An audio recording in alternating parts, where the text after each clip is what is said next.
You believe that if this law were true, your life would already be different. And so you listen, not to apply it, but to find where it fails. Tonight, I want to tell you about a man who came to do exactly that. There are people who come to hear me speak because they are desperate, and there are those who come because they are curious. And then occasionally there is a man who comes for an entirely different reason. This man came to prove me wrong. What he discovered, he did not intend to discover. And yet, what happened to him can be repeated by anyone who is willing to do as he did. He had heard me say that imagining creates reality, and he found the idea, in his own words, ridiculous. He bought my book, he read it many times, and with each reading, he became more convinced that the whole thing was nonsense. But he was an honest man, and honest men, even in disbelief, will sometimes accept a challenge. So he said to himself, I will test this. I will assume something so far beyond my present state that if it comes to pass, I cannot deny it. And if it does not come to pass, I will have my proof. He was 19 years old. He had been an instructor at an Arthur Murray dance studio for almost 5 years. Not a failure, but what he himself described as mildly successful. Earning enough, but moving nowhere, exactly where he had been the day he began. The assumption he chose was, even to him, almost absurd. He would own an Arthur Murray franchise, not as an employee, but as the owner. There were two obstacles. Franchises were extraordinarily difficult to secure, and he had no money, none, not even a fraction of what such an undertaking would require. And yet, he decided to proceed anyway. I want you to understand what he actually did, because this is where the law is misunderstood. They think imagining means hoping. They think it means imagining something pleasant and then waiting. That is not what this man did. What he did was far more precise. Night after night, he imagined a scene, a single specific scene. He imagined himself standing on a stage at a national dance convention. He imagined the lights, he imagined the audience, and he imagined Mr. Murray himself stepping forward and shaking his hand, in recognition, in acknowledgement as one successful man to another. He did not imagine how this would happen. He did not concern himself with the means. He did not ask whether it was possible given his circumstances. He only entered the scene fully with every sense available to him, and he remained in it until it began to carry what he described as the tones of reality. He did this not once, not twice, night after night, without ceasing, until the imagined scene felt as natural and as certain as memory. And then he waited, not anxiously, not checking whether something had changed in the outer world, simply living his days as the man who had already done the thing in imagination, and trusting that the outer world would arrange itself accordingly. I have taught this principle for many years, and still, what happened next surprised even those who had seen this law at work before. You must first see where he stood in the Arthur Murray system. Reno, Nevada, a small city, among more than 300 Arthur Murray studios across the country, studios in cities with populations vastly larger, with far greater resources, far more experienced staff. The Reno studio was by any reasonable measure the least likely to be noticed, the most insignificant in the entire system. And yet, at the National Dance Convention that year, the gathering where every studio in the country competed for recognition, where the great studios of the great cities took their places on the stage, the little Reno studio became the foremost topic of conversation.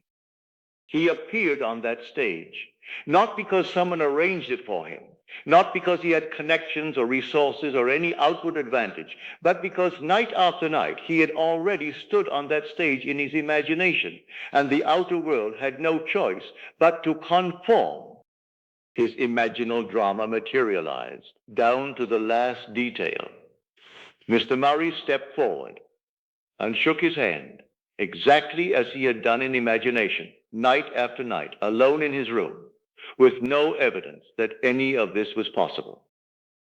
Now I want to tell you about a man who had been watching it all, a young teacher who had known this man before all of this happened, a skeptic who had been told about the law and had dismissed it. He had watched everything unfold, the convention, the stage, the recognition, and still, standing in the middle of the proof, he was not moved. He said, it happened too naturally. It would have come anyway. Imagination had nothing to do with it. And this man, the dancing teacher, the skeptic who had become a believer, heard those words and smiled, because he recognized in that dismissal something he had once felt himself.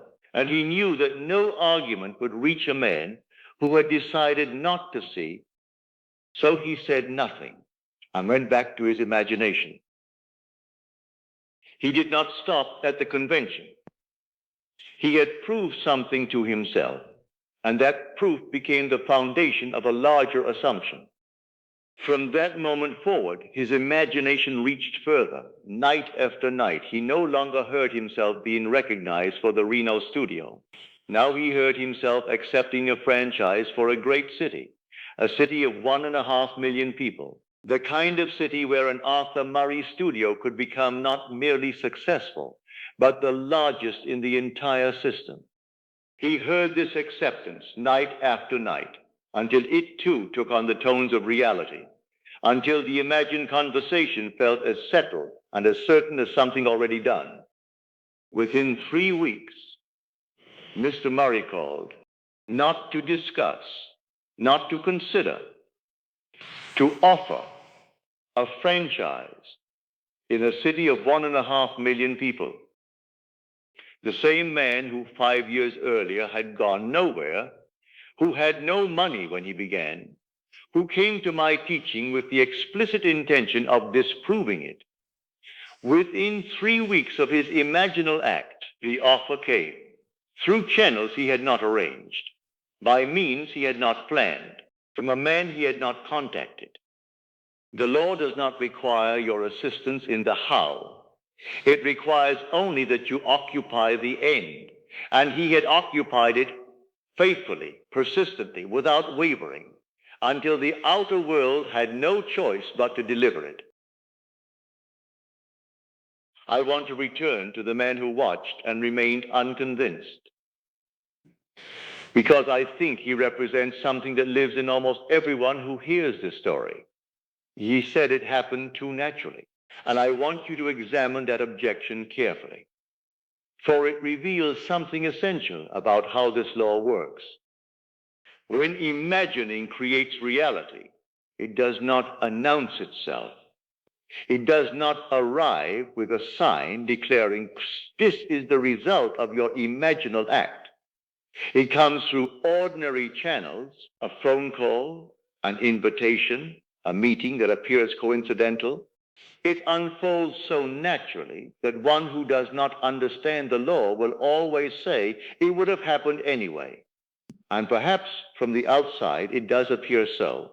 But what is not understood is that natural is the manner in which the law always expresses itself.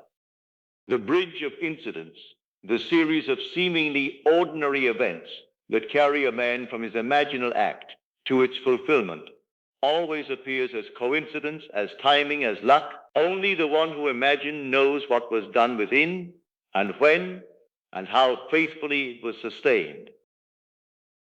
Now I want to leave you with something you can carry beyond this moment. This law operates as gravity operates. You do not need to believe in gravity to fall. You need only to step. And this man stepped, not in faith, but in defiance.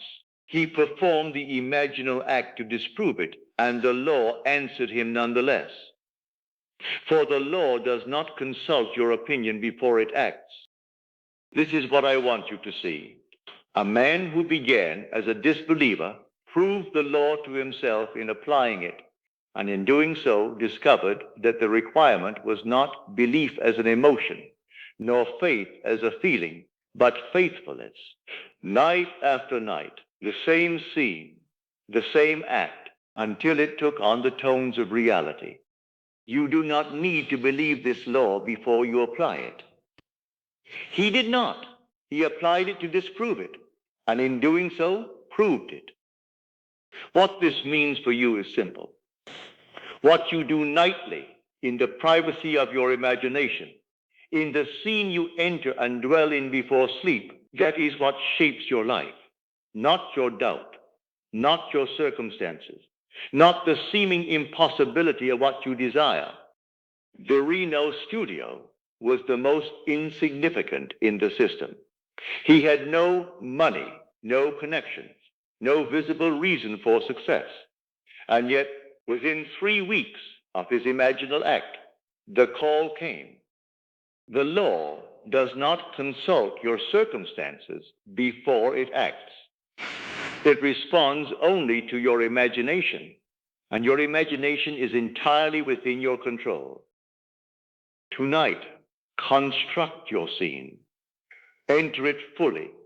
Let it take on the tones of reality, and then trust, as this man learned to trust, that the outer world is already arranging itself to reflect what you have done within. Now, let us go into the silence